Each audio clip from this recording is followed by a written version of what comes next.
L'invité de Bonsoir Lyon est en duplex avec nous ce soir, Henri Guy Benkemoun, pharmacien à Lyon. Bonsoir Monsieur Benkemoun, merci d'avoir pris un peu de temps pour répondre à nos questions ce soir. Depuis quelques semaines, on le voit, les files d'attente s'allongent devant les pharmacies lyonnaises entre le nouveau protocole sanitaire dans les écoles, la multiplication des cas contacts, les personnes symptomatiques, la demande explose. Racontez-nous comment ça se passe précisément dans votre pharmacie. Combien de tests faites-vous chaque jour en ce moment ? En ce moment, on fait à peu près entre 150 et 200 tests par jour, en moyenne.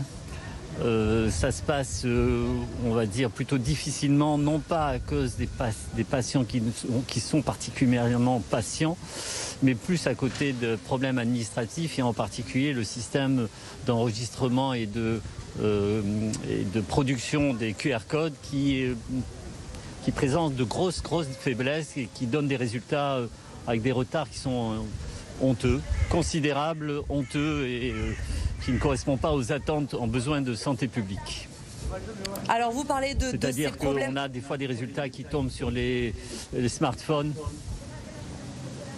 Oui, les problèmes en fait, les patients reçoivent leurs résultats sur smartphone et ils arrivent avec 48 heures de retard, ce qui est honteux, quoi. Donc la grosse difficulté, d'abord, elle est là. Après, c'est un problème d'organisation à l'intérieur de l'officine, de patience des gens, ça se passe bien. Il y a de temps en temps quelqu'un qui est qui peut poser des problèmes, mais on sait les gérer. Là, le souci essentiel, c'est quoi? C'est l'administratif et le fait que tous les matins, on ne sait pas ce qui va se passer, on ne sait pas combien de classes vont arriver, combien on va avoir de clusters potentiels, on ne sait pas combien de clusters vont débarquer. Et surtout, une nouveauté à laquelle les politiques n'ont pas pensé, c'est que lorsque ils ont donné la possibilité aux gens de se tester au bout de 5 jours, lorsqu'ils sont correctement vaccinés sans symptômes, on se retrouve avec des gens qui reviennent 5 jours plus tard, alors qu'ils sont encore positifs, et on se retrouve en train de faire des tests inutiles, puisqu'on leur donne des résultats positifs, alors que c'est évident qu'ils sont positifs pour plein de raisons, je ne peux pas les développer comme ça, mais... alors, justement, face à cette logistique, Henri... fait des enfants et des classes. Justement, face à cette logistique, oui. Henri Guy Benkemoun, est-ce que vous avez dû vous organiser différemment dans votre officine? Oui. Est-ce que vous avez dû, par exemple, recruter du personnel pour faire face à cette demande?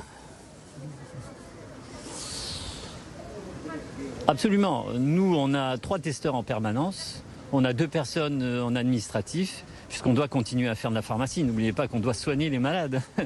Et donc, on a recruté des étudiants, soit en médecine, soit en dentaire, soit en pharmacie.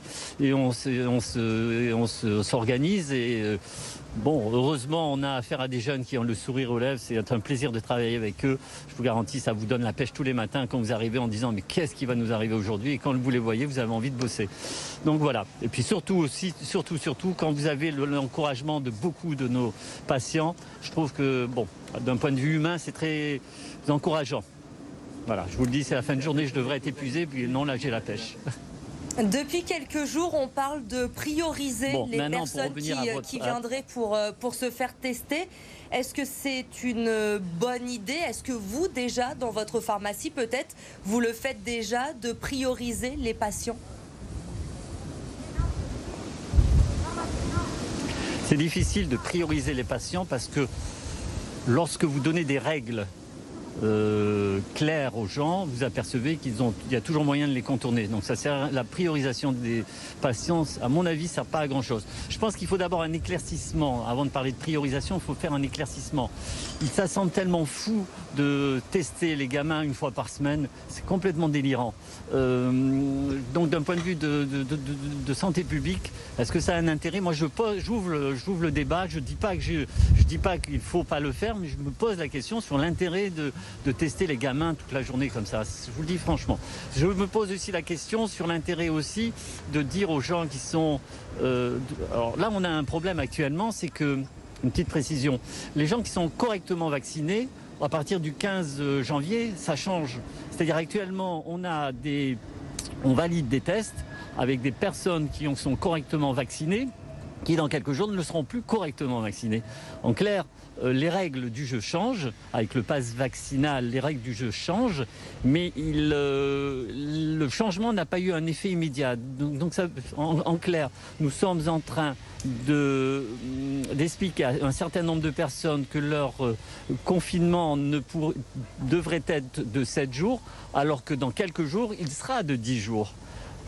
Donc il y a un petit peu une complexité actuellement qui fait que nous sommes obligés de retester des gens tels que les textes le prévoient.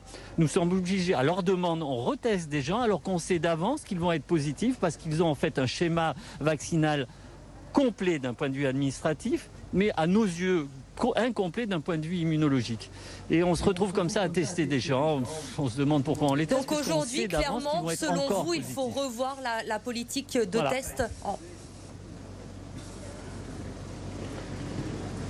Selon moi, quand on prend une décision, elle doit avoir un effet immédiat. Quand on dit à quelqu'un que son passe vaccinal ne sera pas valable, soit il n'est pas valable maintenant, soit il est valable maintenant. On ne peut pas dire qu'il ne sera pas valable dans 15 jours, ça n'a pas de sens puisque, je vous précise bien, quelqu'un qui a un pass vaccinal complet a la possibilité d'être confiné que 7 jours, alors qu'un pass vaccinal incomplet, c'est 10 jours. Qu'un pass vaccinal complet permet à une personne qui a été confinée 7 jours, éventuellement de se retester au 5e jour si depuis 2 jours il n'a aucun symptôme. Sauf que comme on se retrouve avec des gens qui ont un pass vaccinal complet, apparemment au sens où ils ont eu 2 doses, plus éventuellement un Covid, mais leur 2e dose date depuis le mois d'août, il est évident que quand on va les tester au bout du 5e jour, bien qu'ils aient soi-disant pas de symptômes, parce que c'est ce qu'ils nous disent, il est évident qu'ils vont être positifs. Et donc aujourd'hui, la moitié des tests que j'ai trouvés positifs sont des gens qui ont tenté le coup de venir faire un test au 5e jour, comme les textes le prévoient, alors que le bon sens leur dirait simplement, messieurs, dames, c'est trop tôt, attendez un peu, bien on comprend que vous avez envie de sortir de chez vous, on comprend que vous avez besoin d'aller bosser, que vos employeurs mettent la pression, mais il y a un moment où il faut faire un petit peu la part des choses dans tout ça. Et Monsieur Benkemoun, aujourd'hui, le profil des personnes qui viennent se faire tester dans votre pharmacie, quel est-il? Ce sont essentiellement des enfants, des cas contacts? Plutôt.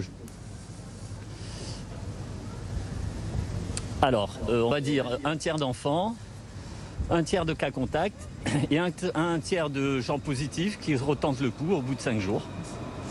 Voilà. Et le taux de positivité de ces tests est élevé en ce moment. Vous constatez une hausse du taux de positivité?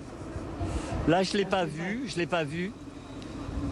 Aujourd'hui, je n'ai pas vu, mais vendredi, c'était un tiers. Un tiers de mes résultats étaient positifs. Merci Henri Benkemoun d'avoir été notre invité, d'avoir pris du temps pour nous répondre ce soir sur BFM Lyon.